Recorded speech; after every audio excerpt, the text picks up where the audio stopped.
তো আমার কিন্তু না বড় মাছের থেকে ছোট মাছ খেতে ভীষণ ভালো লাগে। তো আজকে সকালবেলা গিয়েছিলাম একটুখানি বাজারে, তো বাজারে গিয়ে দেখি মোরলা মাছ উঠেছে, তো নিয়ে চলে এসেছি একটুখানি বেশি করে। আর মোরলা মাছগুলো না একটুখানি সাইজে বড়ও ছিল, বেশ ভালো ছিল, টাটকা। তো মাছগুলো বাড়িতে এনে ভালো করে কেটে ধুয়ে পরিষ্কার করে নিয়ে নিয়েছি। আজকে শুধু এই মোরলা মাছ রান্না করব, বেশি কিছু রান্নাবান্না আজকে করব না। ছেলের জন্য তো অলরেডি রান্না করে রেখে দিয়েছি, শুধু আমাদের জন্য রান্নাবান্না আজকে করব। আর আজকে না এই মোরলা মাছের টক রান্না করব, যেহেতু কদিন ধরে একটুখানি জ্বর জ্বর হয়েছিল, তো মুখে একদম রুচি নেই। তাই ভাবলাম আজকে একটুখানি মোরলা মাছের টক রান্না করে ভাত খাবো। আর এই মোরলা মাছের টক রান্নার সাথে বানাবো থানকুনি পাতার পাতুরি। আর এই যে দেখুন ফ্রেশ টাটকা থানকুনি পাতা। তো আমার বোন এসেছিলো আমাদের বাড়ি, তো নিয়ে এসেছিল ওদের বাড়ির এইগুলো থানকুনি পাতাগুলো, খুব সুন্দর না? তো আজকে কিন্তু রান্না করে ফেলবো, অনেকদিন হলো ফ্রিজে ছিল, তো আজকে বের করেছি, আজকে করে নেবো রান্নাটা। আর এই যে এখানে দু রকমের সবজি কেটে নিয়েছি, এই সবজিগুলো দিয়ে আজকে এই মাছের টক রান্না করব। সবজির মধ্যে নিয়েছি পাকা কুমড়ো আর ঢেঁড়স আর এই কুমড়ো দিয়ে আমচুর বা আমসি দিয়ে মোরলা মাছের টক রান্না করব। বেশ খেতে কিন্তু ভালোই লাগে। তো সে যাই হোক, মোরলা মাছের মধ্যে প্রথমে তো নুন হলুদ দিয়ে ভালো করে মেখে টেকে রেখে দিয়েছিলাম। তো আজকে মোরলা মাছটা একটুখানি বেশি আছে, তাই ভাবলাম আজকে এই মোরলা মাছের দুটো রান্না করে নেব। তো একটা করে নেবো বাটি চচ্চড়ি, তার সাথে করব টক রান্না। আর বাটি চচ্চড়ি রান্না করার জন্য নিয়ে নিয়েছি ছোট্ট একটা অ্যালুমিনিয়ামের বাটি বা সিলভারের বাটি, তার মধ্যে নিয়ে নিলাম নুন হলুদ মাখানো অল্প কিছুটা মোরলা মাছ। তো নিয়ে একটুখানি সাইড করে রেখে দিয়ে শিলের মধ্যে নিয়ে নিয়েছি সাদা কালো সর্ষে, একটু বেশি করে নিয়ে একটুখানি জল দিয়ে ভালো করে একটুখানি বেটে নিচ্ছি।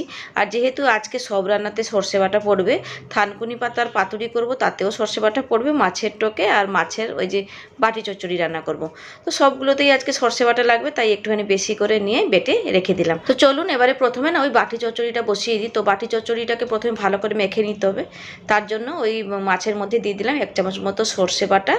এবারে আমি দিয়ে দেবো টমেটো আর কাঁচা লঙ্কা কুচি, বেশ অনেকটা পরিমাণে নিয়েছি, একটু ঝাল ঝাল করে বানাবো। এরপরে পরিমাণ মতো হলুদের গুঁড়ো, ঝাল লঙ্কার গুঁড়ো 2 চামচ মতো দিয়ে দিয়েছি, আর অল্প একটুখানি নুন দিলাম, যেহেতু নুন দিয়ে মাখিয়ে রেখেছিলাম মাছটাকে। এবারে কিছুটা মানে কাঁচা সর্ষে তেল দিয়ে ভালো করে একটুখানি মেখে নিয়েছি। আর এই মাছটাকে কিন্তু খুব সুন্দরভাবে মাখতে হবে। আর পেঁয়াজটা দিলাম না, শুধু আজকে এই টমেটো কাঁচা লঙ্কা সর্ষে বাটা দিয়েই এই মোরলা মাছের মানে বাটি চচ্চড়িটা রান্না করব। চলুন, ভালো করে মাখা হয়ে গেছে, এবারে কিন্তু নিয়ে বসিয়ে দেবো গ্যাসে। এটাকে কিন্তু পুরো লো ফ্লেমে রান্না করতে হবে। আর জল দিলাম না, এই যে মাছ থেকে যে জলটা বেরোবে তাতেই কিন্তু মাছটা সেদ্ধ হয়ে যাবে বা রান্নাটাও পুরো কমপ্লিট হয়ে যাবে। তো মোরলা মাছটাকে ভালো করে মেখে নেওয়ার পরেও ওপরে কিছুটা দিয়ে দিয়েছিলাম কাঁচা সর্ষের তেল। বেশ, এবারে বসিয়ে দিলাম গ্যাসে, গ্যাসটাকে ধরিয়ে দিয়ে পুরো লো ফ্লেমে রান্না করে নেবো। আর এদিকে দেখুন ভাতটাও বসিয়ে দিয়েছিলাম, তো ভাতটা রান্না হয়ে গেছে, এবারে ভাতের ফেনাটা গড়িয়ে ফেলবো। আর এই যে দেখুন এদিকে কিন্তু বাটি চচ্চড়িও রান্না হয়ে গেছে, কী যে সুন্দর গন্ধ বেরিয়েছিল কি বলবো, সাইড থেকে তেলটাও ছেড়ে দিয়েছে। তো যাই হোক, বাটিটাকে নামিয়ে রাখলাম। এবারে কি করে বলুন তো, যখন ভাতটা খাবো তার আগে একটুখানি গরম করে নেবো, তাহলে হয়ে যাবে। তো মোরলা মাছের বাটি চচ্চড়ি তো রান্না হয়ে গেছে, এবারে চলুন মাছের টক রান্না করব। তার জন্য বসিয়ে দিলাম গ্যাসে কড়াই, ভালো করে গরম করে নিয়ে দিয়ে দিলাম সর্ষে তেল। সর্ষে তেলটা গরম হয়ে যাওয়ার পরে দিলাম নুন হলুদ মাখানো মোরলা মাছ। এবারে দেখুন মোরলা মাছটাকে দিয়ে দেওয়ার পরে উল্টে পাল্টে লাল করে ভেজে নিয়েছি। আর মাছটা এত ভালো ছিল, সব মাছগুলো কিন্তু গোটা গোটা আছে, আর মাছের মধ্যে কিন্তু ডিম ভর্তি, প্রত্যেকটা মাছের ডিম ভর্তি। এখন যেহেতু বর্ষাকাল, তো মাছের মধ্যে তো ডিম হবেই। তো যাই হোক, সবকটা মানে মোরলা মাছকে পুরো লাল লাল করে ভেজে তুলে নিয়েছি। এবারে ফোড়নে দিলাম কালো সর্ষে আর 2টো শুকনো লঙ্কা। বেশ, ফোড়নটাকে হালকা ভেজে নেওয়ার পরে এখন আমি দিয়ে দেবো কেটে রাখা পাকা কুমড়ো আর ঢেঁড়স। বেশ, এবারে একটুখানি নাড়াচাড়া করে এদিকে সবজিগুলোকে ভেজে নেবো। তো এখন কিন্তু না আমি এই কুমড়ো ঢেঁড়সের মধ্যে নুন আর হলুদটা দিচ্ছি না, একটুখানি পরে দিয়ে দেবো। তো এইদিকে সবজিগুলো ভাজা হতে থাকুক, সেই সময়ের মধ্যে একটুখানি সর্ষে বাটাটা এই জলের মধ্যে গুলিয়ে রেডি করে নিই। সর্ষে বাটার সঙ্গে সঙ্গে দিয়ে দেবো 3টে মতো আমসি বা আমচুর। আর এই যে আমসিগুলো আমার বোন আমার মা পাঠায়, আর আমি এইদিকে বসে বসে বা রান্না করে করে খাই, আমার কিন্তু ভীষণ ভালো লাগে। আর এখন তো কাঁচা আম পাওয়া যাচ্ছে না, যখন কাঁচা আম না পাওয়া যায় তখন আমি এই আমসি বা আমচুর দিয়ে টক রান্না করি। তো যাই হোক, একটুখানি জল দিয়ে হাত দিয়ে ভালো করে চটকে রেডি করে রেখে নিলাম।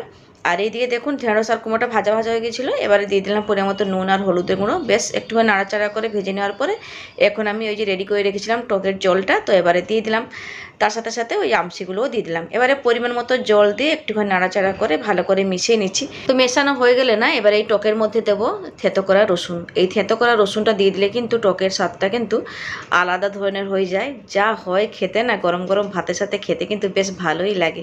তো যাই হোক, রসুন থেতোটা দিয়ে ভালো করে নেড়েচেড়ে মিশিয়ে নিয়ে 2টো কাঁচা লঙ্কা দিয়ে একটুখানি ঢাকা দিয়ে রান্না করে নিয়েছিলাম। তো মোটামুটি খুব ভালোভাবে সেদ্ধ হয়ে গেছে কুমড়ো আর ঢেঁড়স। এবারে শেষে নামানোর আগে ওই ভাজা মাছগুলো দিয়ে দিলাম। দিলাম। কয়েকটা ভাজা মাছ কিন্তু আমি রেখে দিয়েছিলাম ভাতের সাথে খাওয়ার জন্য। তো যাই হোক, ভাজা মোরলা মাছগুলোকে দিয়ে একটুখানি নাড়াচাড়া করে ভালো করে মিশিয়ে নিচ্ছি, মানে ভালো করে ফুটিয়ে নিয়ে তারপরে আমি ঢেলে নেব। তো এই যে দেখুন রান্না হয়ে গেছে কিন্তু পাকা কুমড়ো ঢেঁড়স দিয়ে মোরলা মাছের টক। খুব সুন্দর হয়েছিল কিন্তু খেতে। তো চলুন, মাছের টক রান্না হয়ে গেছে, এবারে রান্না করব থানকুনি পাতার পাতুরি। তো থানকুনি পাতাটাকে একটুখানি বালতির জলে ভিজিয়ে রেখেছিলাম, যেহেতু একটুখানি কাদা বালি লেগেছিল, তো একটুখানি বালতির জলের মধ্যে ভিজিয়ে রেখে দিয়েছিলাম। বেশ কিছুক্ষণ ধরে একটুখানি ভিজিয়ে রেখেছিলাম, তারপরে 2-4 বার জল পাল্টে পাল্টে ভালো করে ধুয়ে নিয়ে এবারে ছোট ছোট করে পাতাগুলোকে কেটে নেব। এবারে ছুরি কাঁচি দুটো দিয়ে পুরো ছোট ছোট করে কেটে নিয়েছি। যেহেতু থানকুনি পাতার পাতুরি করব, তার জন্য পাতাগুলো কিন্তু খুব ছোট ছোট করে কাটতে হবে। তো এই যে দেখুন থানকুনি পাতাগুলো কিন্তু খুব ছোট ছোট করে কেটে নিয়ে আমি একবারে বাটির মধ্যে তুলে রাখলাম। এবারে কিন্তু এটাকে ভালো করে মেখে নেব। আর আজকে এই থানকুনি পাতার পাতুরিটা আলু দিয়ে রান্না করব। তার জন্য এইখানে সরু সরু করে আলু নিয়ে নিয়েছি, বাটির মধ্যে ধুয়ে নিয়েছি। এবারে ওই আলুর মধ্যে দিয়ে দিয়েছি বেশ মানে একটা বড় সাইজের পেঁয়াজ কুচি আর কাঁচা লঙ্কা কুচি, ঝাল অনুযায়ী দিয়ে দিয়েছি কাঁচা লঙ্কা। আর তারপরে নুন, হলুদ, লঙ্কার গুঁড়ো, অল্প একটুখানি কাঁচা সর্ষের তেল দিয়ে ভালো করে এবারে হাত দিয়ে এটাকে মেখে নেব। একটুখানি ভালো করে মাখতে হবে যাতে আলুগুলো না, মানে পেঁয়াজ আর আলুটা একটুখানি নরম হয়ে যায়। আর এইরকম কিন্তু থানকুনি পাতার পাতুরিটা বানিয়ে খেলে বেশ ভালোই লাগে, খুব সুন্দর লাগে, সে একটা অন্য ধরনের টেস্ট হয়ে যায়। আর ভাতের সাথে যদি এইরকম প্রথম পাতে না এই থানকুনি পাতার পাতুরিটা খাওয়া হয় না, খুব ভালো লাগে কিন্তু খেতে। তো যাই হোক, বা থানকুনি পাতা বাটা খেতেও ভালো লাগে, পাতুরি খেতেও ভালো লাগে। তো আমি আজকে এরকম আলু দিয়ে একটুখানি বানালাম। তো আলুটাকে ভালো করে মেখে নেওয়ার পরে দিয়ে দিলাম থানকুনি পাতা, এবারে দিয়ে দিলাম অল্প একটুখানি সর্ষে বাটা। তো ওইটুকুনি ছিল সর্ষে বাটা, দিয়ে দিলাম। বেশ, সর্ষে বাটাটা দিয়ে দেওয়ার পরে হাত দিয়ে আবারও সমস্ত কিছুকে মেখে নেওয়ার পরে এ দিয়ে কিন্তু কড়াইতে অল্প একটুখানি সর্ষে তেল দিয়ে ওই মাখানো থানকুনি পাতাটাকে কড়াইয়ের মধ্যে দিয়ে হাত দিয়ে একটু সুন্দর করে সাজিয়ে দিচ্ছি। এবারে ঢাকা দিয়ে রান্না করে নেবো। আর এই থানকুনি পাতার পাতুরিটা রান্না করতে গেলে কিন্তু একটুখানি গ্যাসটাকে মিডিয়ামে কিংবা লো ফ্লেমে দিয়ে রান্না করতে হবে। আর বেশ কিছুক্ষণ ধরে আমি কিন্তু রান্না করে নিয়েছিলাম, প্রায় 10 থেকে 15 মিনিট মতো একটুখানি গ্যাসটাকে কমিয়ে কমিয়ে রান্না করে নিচ্ছিলাম। দেখুন নিচের দিকে একটুখানি পোড়া পোড়াও লেগে গিয়েছিলো, এবারে এসে একটুখানি নাড়াচাড়া করে নিলাম। আর আলুটাও খুব সুন্দরভাবে সেদ্ধ হয়ে গেছে। এবারে একটুখানি গ্যাসটাকে বাড়িয়ে রেখে খুব সুন্দরভাবে রান্না করে নিয়েছি। যা দারুণ গন্ধ বেরিয়েছিল কী আর বলবো, আর খেতেও তেমন বেশ ভালোই হয়েছিল। তো যাই হোক, থানকুনি পাতার পাতুরি, সাথে এদিকে মোরলা মাছের বাটি চচ্চড়ি আর মোরলা মাছের টক, সব কিছু রান্নাবান্না হয়ে গেছে। এবারে খাওয়া দাওয়া করব। আর এই যে বললাম ভাত খাওয়ার আগে একটুখানি এই বাটি চচ্চড়িটাকে গরম করে নেবো, তাহলে হয়ে যাবে। দেখুন গরম করে নিয়ে চলে এসেছি, কি সুন্দর গন্ধ বেরিয়েছিল ওই বাটি চচ্চড়ি। আজকে না সবকটা রান্না কিন্তু বেশ ভালোই হয়েছিল, কোনটা ছেড়ে কোনটা খাবো। তো চলুন, রান্নাবান্না তো শেষ করলাম, এবারে খাওয়া দাওয়া করতে হবে। তার জন্য এখানে গরম গরম ভাত থালার মধ্যে বেড়ে নিয়ে নিয়েছি, আর সাথে না কয়েকটা ভাজা মোরলা মাছও নিয়েছি। আর এই যে যা যা রান্নাবান্না করেছিলাম সব কিছু গুছিয়ে নিয়ে নিয়েছি, সাথে একটা কাঁচা লঙ্কাও নিয়েছি ভাতের সাথে খাওয়ার জন্য। তো ভিডিওটা কেমন লাগলো জানাবেন। টাটা।